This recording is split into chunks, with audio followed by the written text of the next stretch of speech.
옛날 구약 성경에는 야곱이라는 사람이 아들 요셉을 찾아 애굽 나라로 갔을 때 애굽 왕 바로가 그에게 이런 얘기를 해요. 당신의 나이가 얼마냐? 내 나이가 얼마냐? 몇 살이나 됐어요? 라고 물어보니까 야곱이 대답하기를 내 나그네의 길이, 내 나그네의 길이 그 세월이 130년이다. 이렇게 얘기를 해요. 나의 연세가 얼마 못 되니 우리 조상의 나그네 길의 세월에 미치지 못하나 험악한 세월을 보냈나이다 하고 창세기 47장에 보면 그렇게 이야기가 나옵니다. 지금의 여러분의 이 130년이 아니고 우리는 몇 년이에요? 지금 저 같은 경우는 반도 안 돼요. 그죠? 이거 진짜 몇 년 되지 않는데 이 130년이라는 세월을 험악한 세월이라고 이 야곱이 표현해요. 근데 저도 뒤돌아보면 참 험악합니다. 미국까지 와서 이 좋은 나라에 와가지고 이 험악한 세월을 살았다고 저 생각이 들긴 하는데 뭐 야곱 같지는 않겠죠.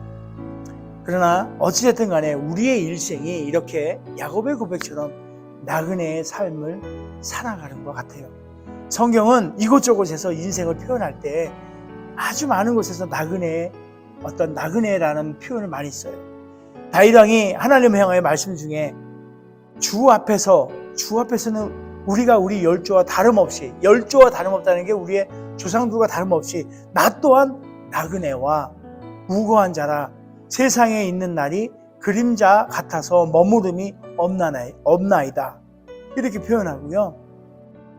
또 베드로전서에 보면 사랑하는 자들아 나그네와 행인 같은 너희를 권하노니, 그러니까 우리에게 모두가 우리가 행인 같다, 나그네 같다 이렇게 또 고백을 해요.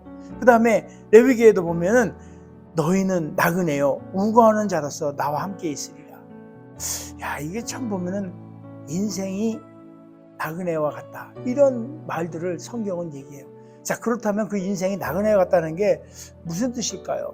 뭐 대충은 알아요. 인생은 뭐 나그네 길 뭐 그런 노래도 있죠.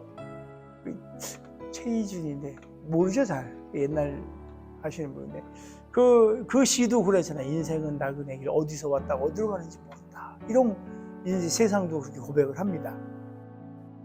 그러니까 인생은 뭐라 그래야 되나요? 이 세상이 우리가 진짜 하나의 그냥 지나쳐 가는, 그러니까 거처가 아니고요, 지나쳐 가는 그런 장소인 거예요. 그래서 보면은 세상 누구나, 제가 예언 하나 할게요. 예언. 진짜 여기 계신 모든 분들 반드시 죽습니다. 기가 막힌 예언 아닙니까? 다 누구나 알지만은 그게 우리의 진실이고 어느 때나 언제나 우리가 하나님께 갑니다. 그래서 사람이면 반드시 죽어서 이 세상을 떠나기 마련이에요. 그래서 인생이 나그네라고 성경은 말씀하고 있는 거예요. 그 다음에 인생은 나그네라는 그 뜻은 뭐냐면 인생이 아주 잠깐이라는 얘기예요. 이런 말이 있어요. 장한 세월에 초로 인생이라는 옛말이 있어요. 장한 세월. 이게 길다는 얘기예요. 길다는 세월. 초로 인생. 세월은 길고 한가한데 장한 세월인데 사람의 생명은 초로 풀잎에 맺힌 이슬과 같이 잠깐, 아침에 풀잎 잠깐 맺히고 뒤돌아서면은 없어지는 그런 인생이라는 거예요. 오늘은 홍한, 내일은 백골이라는 말도 있어요. 오늘은 이렇게 아리따운, 이렇게 예쁘고 저같이 이렇게 잘생긴 얼굴이었는데 내일이면은 허연 백골이에요. 없어. 하루아침에 그 순간, 어여쁜 얼굴이 내일이면 흰 뼈로 이렇게 변한다는 그런 인생을 의미하고 있어요. 그래서 성경은 야고보서에 이래요. 내일 일을 너희가 알지 못하는도다. 너희 생명이 무엇이뇨? 너희는 잠깐 보이다가 없어지는 안개리라. 안개. 이 안개와 같이 또 성경은 표현합니다. 쉬 지나가는 하루와 같습니다. 가끔 어른들로부터 이런 이야기를 들었던 기억이 나요. 어린 시절은 아침과 같고 젊은 시절은 낮과 같고 늙은 노년의 시절은 저녁과 같다. 10대는 시속 10km로 가는 거예요. 10km. 맞나? 20대에는 20km로 가는 거예요. 맞는가? 30대에는 30, 40대에는 40km, 50대에는 50km, 60대에는 60, 70, 80, 점점 어떻게 빨리 간다 그러잖아요. 근데 솔직히 저는 거꾸로인 것 같아요. 저의 20, 30대가 왜 이렇게 빨리 지나간 거예요? 벌써 반백년이 지나가 버렸어요. 세월이 너무 빨리 가는 것 같아요. 아무튼 그래서 뭐 인생의 어른들의 그 지혜도 우리가 보지만요, 저 역시 살아보니까 그런 것들을 조금씩 깨닫게 됩니다. 그래서 많지 않아요. 많지 않아요. 우물쭈물하다 보면 그래서 우리는 인생의 마지막을 맞이할지도 모릅니다. 자, 그리고 세 번째, 인생이 나그네라는 뜻은 사람이 세상을 떠나갈 때 모든 것을 두고 가야 된다. 이것도 참 의미 있는 말인 것 같아요. 요즘 그 숙박업들이 굉장히 많이 발달됐잖아요. 에어비앤비 한번 이용해 보신 적이 있나요? 저는 에어비앤비를 한번 이용해 봤는데요. 지난번에 작년에 우리 침례교단 우리 총회가 노스캐롤라이나에 있었는데, 그때 제가 에어비앤비를 가면서 빌렸어요. 우리 또 원로 목사님이신 그 안영배 목사님, 그분과 또 장로님들 내외나 이렇게 해가지고 제가 에어비앤비를 빌려서 갔는데 너무너무 잘 돼 있는 거예요. 갔더니 뭐 냉장고, 테레비, 심지어는 와이파이, 뒤에는 그 고기 굽는 그릴까지 다 준비가 돼 있어요. 뭐 그릇, 숟가락 이런 것까지 다 아무것도 없어. 가서 온통 다 즐기는 거예요. 너무너무 좋았어요. 텔레비전도 있고. 그냥. 그런데 그걸 좋은 걸 이렇게 느끼면서 즐기면서 생각드는 게 나그네와 같은 거예요. 그 에어비앤비를 떠날 때 어때요? 그 좋은 거 다 두고 가야 돼요. 텔레비 기타만한데 그 좋은 거 다 주고 그냥 떠나야 되는 게 그게 우리 나그네의 인생이에요. 그래서 우리 인생이 이 땅에 사는 것 또한 에어비앤비 같아요. 여기 와서 즐기고 살잖아요. 다 누리고, 그죠? 좋은 것들. 그러나 하나도 못 갖고 와요. 농담 같은 얘기 있잖아요. 여러분 기억하나 모르겠어요. 어떤 사람이 부자가 천국 가는데 자기가 갖고 즐기고 있던 그 황금, 그거를 들고 갔더니만 천국에는 보도블록이 황금이 되잖아요. 쓸데없다 그러는데, 아무튼 뭐 그런 얘기를 하자는 건 아니고, 우리가 누리고 있는 것들이 가져갈 수 없어요. 다 그냥. 디모데전서 6장 7절에 이런 말씀이 있네요. 우리가 세상에 아무것도 가지고 온 것이 없음에 또한 아무것도 가지고 가지 못하리니. 이게 참 성경은 한번 보면 세상의 모든 진리가 이 안에 담겨져 있는 것 같아요. 성경. 너무 좋지 않아요? 성경? 저의 올해 레졸루션이 좀 더 말씀과 가까이, 그 말은 성경에 좀 더 그 깊은 그 뜻을 좀 더 많이 파헤쳤으면 좋겠어요. 여러분들도 그랬으면 좋겠다는 생각도 들기도 하고요. 그죠? 아무튼 인생을 나그네와 같다고 합니다. 잠깐이라는 뜻이에요. 내 것이 하나도 없다는 그런 뜻이에요. 우리는 인생이 나그네인 줄 알고 살아야 합니다. 하나님을 믿고 사는 사람은 자기가 세상에서 정말 이제는 이슬과 같은, 나그네와 같은 그런 삶을 사는 사람이라고 알아야 됩니다. 옛 신앙의 용사들은 하나님을 믿고 사는 그 증거로 세상에서 나그네라고 알고 있었어요. 그들이 그렇게 산 것은 고향을 찾아 그냥 자꾸 이렇게 불황자처럼 다니는, 그 사람들이 그렇게 다니면서 한 가지 소망을 두고 있었던 것이 바로 하늘의 소망이에요. 하늘나라가 내 본향이고 내 고향이고 내가 가야 할 곳이다. 내 이 나그네의 삶을 정리하고 가야 되는 곳이 바로 하늘나라인 것을, 하늘의 고향인 것을 그들은 알고 있었던 거예요. 그렇게 우리가 나그네인 줄 알고 사는 삶이라면 특별히 이 나그네의 삶을 살게 하신 우리 하나님께서는 우리에게 정말 뜻한 바가 있다고 생각을 합니다. 그래서 우리는 하나님의 뜻을 잘 헤아려서 그것을 이루어내는 삶을 살아야 할 것으로 저는 생각을 해봅니다. 그래서 이 세상에 살 때, 나그네적인 삶을 살 때 우리가 어떠한 자세로 살아야 되는지, 로마서에 보니까 이런 말이 있어요. 너희는 이 세대를 본받지 말고 오직 마음을 새롭게 함으로 변화를 받아 하나님이 선하시고 기뻐하시고 온전하신 뜻이 무엇인지 분별하도록 하라, 이렇게 얘기를 해요.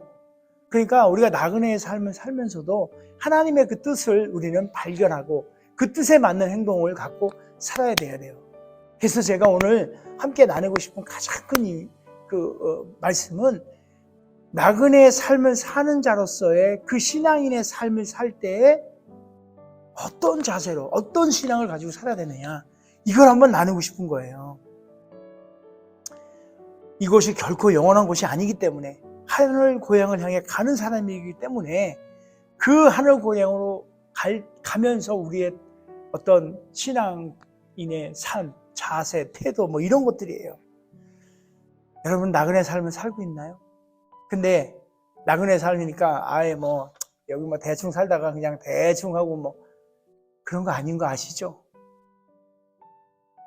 오늘 본문은 아까 잠깐 얘기했지만 아브라함이 사라를 보냅니다. 먼저 127세, 사라가 127세라고 그랬는데 127세의 나이로 세상을 떠납니다.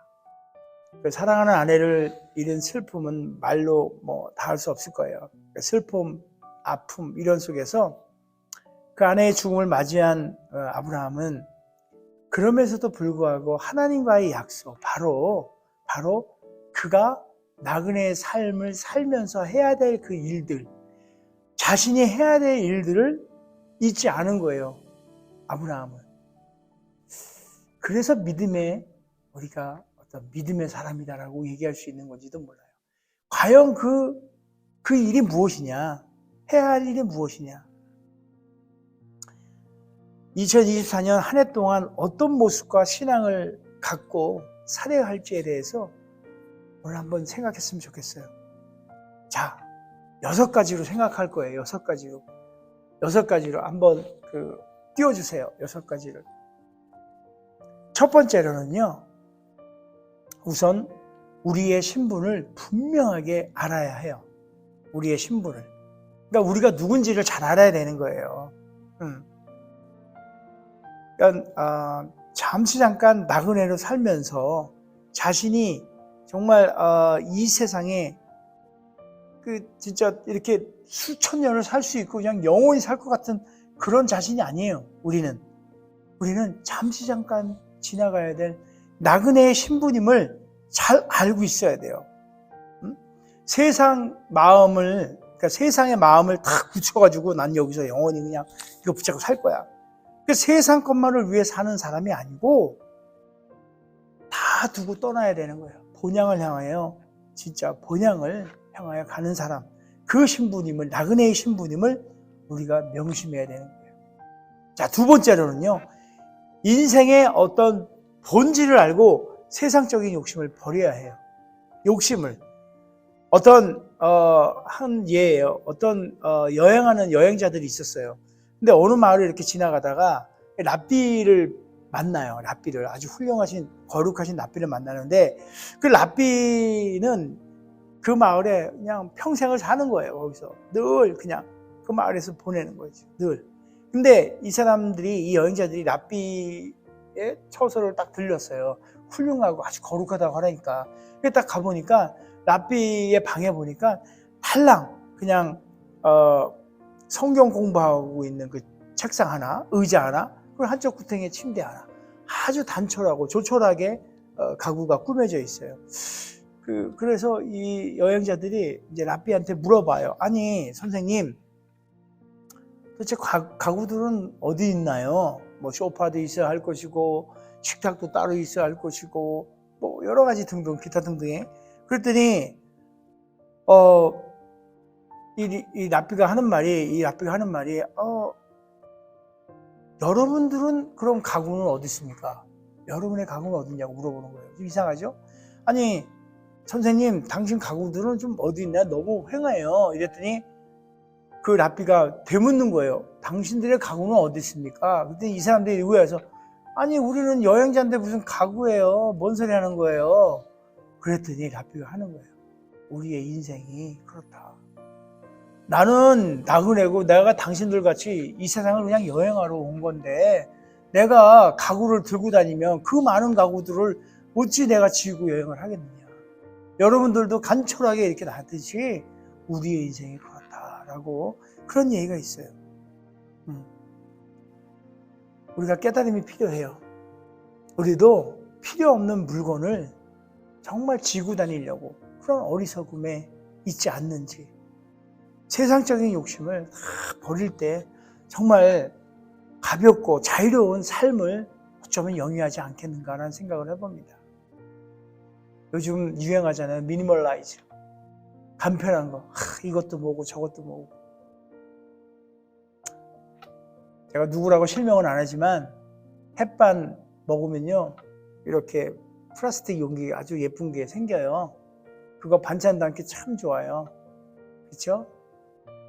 그거 다 먹고 비우면 싹 닦아서 말려가지고 그것도 보관합니다. 어쩌면 그것도 세상의 욕심이에요. 다 버리세요 그냥. 꼭 그렇다는 얘기는 아니지만 우리가 집을 가보면 또 알아요. 이 구석 저 구석에 1년을 들여다봐도 손 한 번 안 대고 있는 그 물건들 다 여기 보시죠. 굿윌스라고 있죠. 굿윌스 갖다 주세요. 여기다. 그럼 필요한 대로 다 나눴습니다. 미니멀라이즈 참 좋은 말인 것 같아요. 아무튼 세 번째로는요. 이것도 또한 참 중요해요. 세 번째도 나그네는 살아가는 그 길을 계획하고 준비해야 해요. 특별히 하나님의 사람들은 계획이 좀 분명히 좀 있어야 할 것 같아요. 짧은 인생이지만 계획하고 준비한 사람은 그나마 성공적인 삶을 누리게 되는 것 같아요. 무조건 하나님이 알아서 해주실 거야. 이런 뭐 그렇게 하나님이 다 알아서 해주는데 뭐 이런 말도 안 되는 믿음 내세우지 말고, 그죠? 성공적인 삶을 살려면 그래도 그러니까 쉽게 얘기하면 우리 파트가 있어요. 예수 그리스도가 우리의 죄를 위해서 이렇게 오신 건 하나님께서 우리를 사랑하신 어쩌보면요. 저는 그렇게 생각합니다. 그분의 파트예요. 그분이 우리에게 베풀으신 한없는 그 은혜의 파트를 우리는 받았어요. 그러면 그거에 대해서 우리 파트도 해야 돼요. 어떤 파트예요? 믿는 거예요. 믿음으로. 그분이 보이셨던 것처럼 그 사랑을 우리도 보여야 되는 거예요. 착하고 충성된 자라고 칭찬받을 일은 하나님께서 우리에게 예수 그리스도를 통해서 우리에게 보여준 그 사랑을 실천하고 그가 원하는 지상 최대의 사명인 복음 전파하는 이 일들을 해내는 것들이 잘 짜여진 계획 안에 있는 것들이 바로 우리가 될 우리의 파트인 걸로 생각이 됩니다. 그래서 나그네의 삶이지만 그 삶 가운데는 잘 준비된 계획 가운데 있어야 한다고 저는 생각합니다. 그래서 우리는 하나님의 살아계심을 우리의 삶을 통해서 짧은 나그네의 삶을 통해서 증명하며 살아내는 것이 우리가 해야 될 일이라 생각을 해봅니다. 자, 그리고 정말 중요한 건데요. 네 번째로요. 나그네의 삶을 살면서 다른 나그네를 잘 대접을 해야 돼요. 참 이상하죠? 나그네의 삶, 남을 이렇게 잘 대접을 해야 돼요. 다른 일을. 대접을 하는 거. 예수님께서 이래요. 무엇이든지 남에게 대접받고자 하면 어떻게 하라고 그래요? 너희도 남을 그대로 대접하라. 이러잖아요. 그러니까 사랑함으로써 사랑받고 대접함으로써 대접을 받는 거예요. 그러니까 이게 여러분 황금률이라는 말 알잖아요. 그런 거예요. 내가 대접하는 만큼 대접받는 거고 내가 사랑하는 만큼 사랑받는 거고. 그거는 황금률. 참 예수님께서 말씀하신 건데 남을 대접할 때 하나님을 만난다는 생각을 안 해보셨나요 혹시? 하나님을 만나고 싶으면요 다른 일을 섬기세요. 그러면 하나님을 만나는 거예요. 그리고 대접하는 그런 섬기는 삶 그 자체가 복인 거예요. 불교에서도 그래요. 불교에서 제가 이렇게 목사가 돼가지고 맨 불교 얘기하기 좀 그렇지만, 그러니까 제가 얘기하는 불교라는 게 세상이 그렇다는 얘기예요. 세상도 그래요. 줄 때 가벼워집니다. 내가 줄 때 무거워지는 거예요. 내가 나눌 때 가벼워지는 거예요. 아무튼 사람이 누군가를 대접할 때 부지부식간에 정말 하나님을 만나게 되는 거예요. 우리가 잘 알고 있잖아요. 부지부식간에 하나님을 대접한 그 사람이 예수님께서 천국을 표현할 때 그러잖아요. 자, 그런 사람이 돼야 돼요. 정말로 그러니까 줄인 날 너희가 내게 먹을 걸 주었고 목마를 때 내게 마실 걸 주었고 내가 헐벗었을 때 입을 걸 주었고 병들었을 때 돌아봐줬고 그죠? 근데 이런 사랑의 실천들을 할 때 그런 부지부식간에 주님을 이렇게 섬기게 되는 거죠. 결국은 그 뭐예요? 복 가운데 있는 거예요. 결국은 바로 조금 전에 제가 말씀을 드렸듯이 착하고 충성스러운 종아라고 칭찬받는 그런 일들이 우리에게 있는 거예요. 자, 그리고 무엇보다도 중요한 거예요. 정말 중요해요. 5번째, 정말 중요한 거예요. 나그네 삶에는 꼭 동반자가 있어야 해요. 동반자. 인생의 행로에서는 정말 광야와 같은 그런 인생길이에요.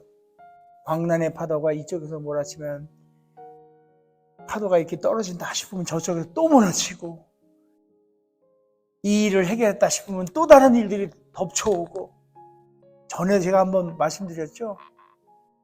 특히 이민사회에서 살다 보면 빌빌거려요. 빌빌빌빌 B-I-L-L 빌빌빌빌 전화빌 내고 나면 가스빌 나오고 가스빌 나오고 나면 전기빌 나오고 빌빌빌빌 이런 광풍의 어떤 세상에서 살아가요. 그러니까 여러분 그럴 때 누구 진짜 다른 건 없어도 동반자가 필요해요. 지금 옆에 있는 분들이 여러분의 동반자입니까? 글쎄 함께하는 사람은 맞아요. 우리가 가고자 하는 그 길을 가는데 함께하는 사람은 맞아요. 그러나 거센 파도가 우리에게 몰려올 때 같이 맞는 사람이에요. 그런 함께하는 사람이에요. 그러나 제가 말씀드리고자 하는 그 동반자는 예수 그리스도예요. 각자의 나그네 인생길에서 무엇보다도 필요한 동반자는 예수 그리스도예요. 예수님께서 여러분의 인생을 천국으로 인도할 거예요. 예수님과 정말 예수님의 손을 꼭 잡고 가는 인생길. 그래야 닥쳐오는 이 폭풍우라든지 이 험난한 일들을 우리 주 예수님께서 온몸으로 받아내 주시고 가는 거예요. 그때 우리는 짧은 나그네의 길이지만 룰루랄라 콧노래 부르면서 가벼운 발걸음으로 갈 수 있는 거예요. 예수 그리스도와 함께하는 그 안전한 길을 함께 했으면 좋겠어요, 여러분. 끝으로 6번째예요. 우리는 목적 있는 나그네, 순례자의 삶을 살아야 해요. 이 땅에서 목적이 있는 순례자입니다. 우리에게는 어떤 목적을 갖고 가는 순례자의 그 길을 갑니다. 구약 성경에 나타내는 이스라엘의 그 민족을 보면요. 한마디로 나그네의 민족이었어요. 그들은 그냥 그 역사 내내 나그네였어요.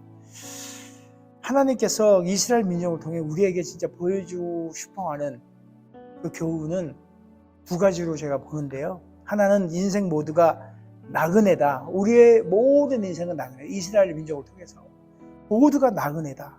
온 인류는. 그리고 또 하나는 그 나그네, 인생이 나그네임을 철저히 깨닫고 나그네 정신으로 살 때에 6가지 신앙으로 살 때 창조주이신 하나님을 이제 온전히 섬길 수 있다는 거예요. 그래서 나그네임을 잊어버리고 이 땅에 안주하려고 할 때는 나타나는 현상이 바로 우상 숭배의 현상이 나타납니다. 돈을 쫓는, 세상을 쫓는, 심지어는 내 자녀에 쫓는, 심지어는 뭐 있잖아요. 아이돌이라고 해야 되나요? 여러 가지 세상의 것들, 만몬 이런 것들. 나그네 삶을 살아내는 여러분들과 저는 오직 주님만을 바라보면서 하나님의 약속에 희망을 두고 거저 한 걸음 한 걸음 전진하는 나그네요. 목적이 있는 순례자임을 알아야 할 것입니다. 자, 이제 결론입니다. 하나님의 뜻이 이 땅에 이루어지도록 높은 꿈을 품고 날마다 걸어가는 순례자의 삶을 우리 한번 2024년도 새해를 맞이해서 첫 번째 이 예배에 한번 다짐해 봅시다. 무엇을 여러분들이 신년에 가진 그 결단이나 결심을 이것과 함께 녹여봅시다. 내가 세운 이 목적들이 그걸 통해서 하나님의 뜻이 이 땅에 이루어지도록 그런 나그네의 삶, 순례자의 삶을 걷겠다고 한번 다짐해 봅시다. 결국 여러분은 이 땅에 파송된 하나님의 나라에서부터 이 땅으로 파송된 선교사예요. 복음을 전하는 선교사. 그 선교사의 사명을 잘 감당하시기 바랍니다.